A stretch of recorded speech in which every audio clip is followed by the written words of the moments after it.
जो डरते हैं वो मरते हैं और जो लड़ते हैं वो जीतते हैं। हम करेंगे, लड़ेंगे, जीतेंगे।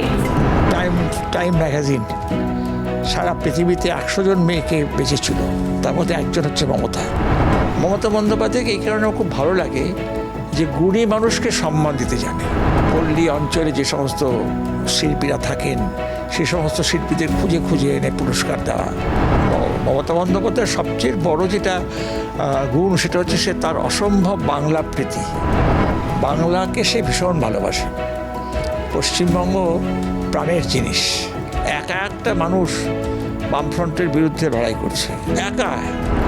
তো আমি সেটা মানে ভাবতাম যে কি আশ্চর্য মানসিক শক্তি, যে 25 দিন ধরে মানুষটা অনশন করে যাচ্ছে, জানের পরোয়া নেই। কিন্তু এটা মমতার পক্ষেই সম্ভব, আর কারোর পক্ষে এটা সম্ভব নয়। অন্য Mamata, untold story of Mamata, 27 number episode 15ই মে রবিবার। বিশেষ অতিথি গল্পকার, উপন্যাসিক ও সাহিত্যিক শীর্ষেন্দু মুখোপাধ্যায়। এক্সক্লুসিভ ইন্টারভিউ দেখতে পাবেন রাত 10টায়।